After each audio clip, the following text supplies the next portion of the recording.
difficult. So moving on to the next set of drawings, the bottom two are continue with the plastic theme, and then the top two potentially are in a wood material of some description. So we'll just finish off on the plastics. The bottom item here is another acrylic piece. This time much more angular. This time there's no front flap, which means that if your laptop doesn't have slip resistant feet to it, the laptop would tend to slide down there. And what Jack's done here is he's created some mitered or V'd slots in the back section. So you've got two slots here, which would be milled or machined across the width of the acrylic to create a flexible hinging device to allow the acrylic panel to fold back on itself. And then he would have laser cut or cut in the manufacturing process or drilled some holes here for that return flap to lock into.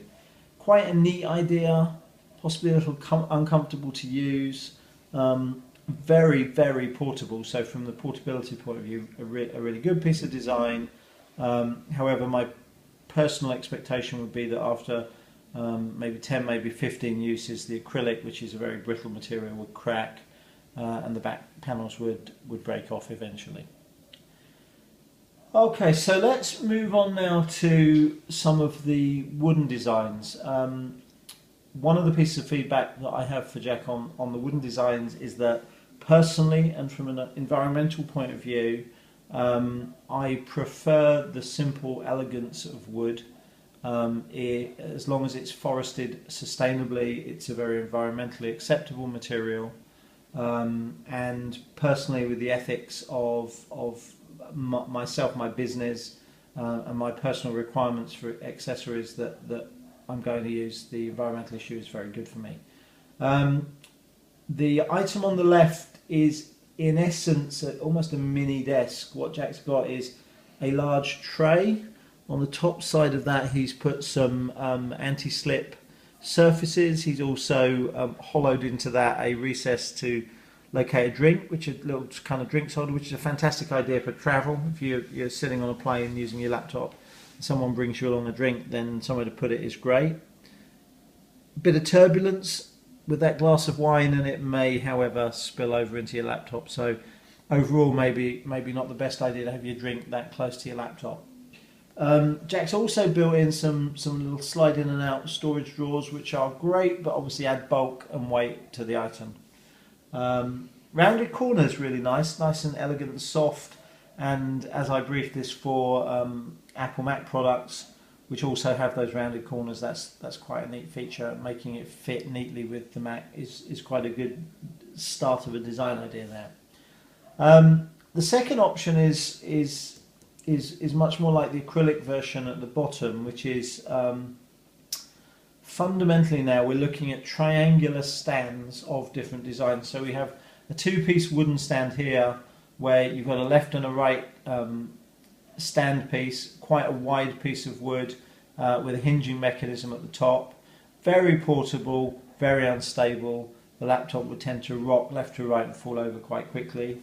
The acrylic version at the bottom actually resolves that because of the tripod design is much more stable than the 2 or 4 footed design here used.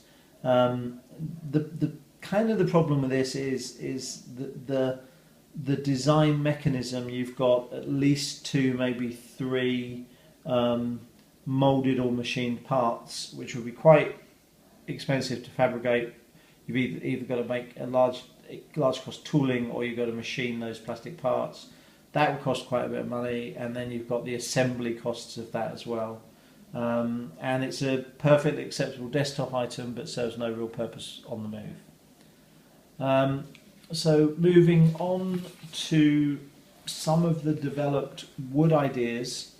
Some of them simple, some of them complicated, each of them having its strengths and weaknesses.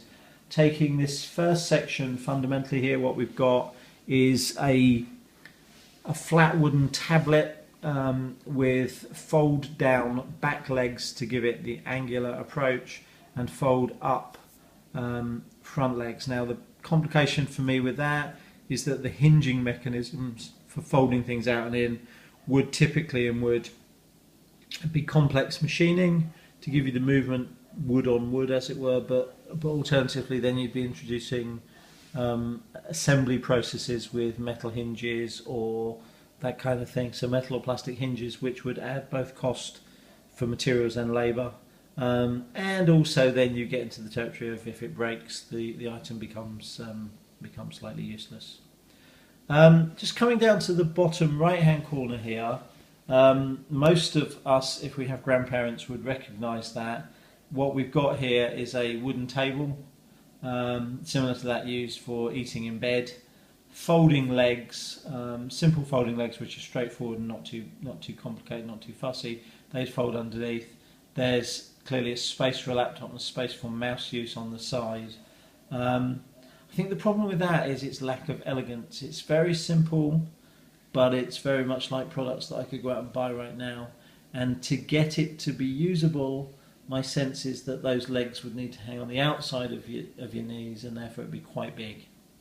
Coming to the left of that, there's really a workup of that idea, because that idea gives you a flat surface. This one here is exactly the same, but has a lift up top to give you a more elevated position. So ergonomically, significantly better.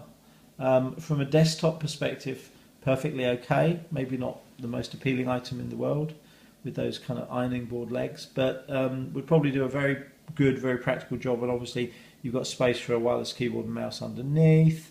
So a good desktop item, but not such a good portable item. Taking the bed meal idea to its limits, Jack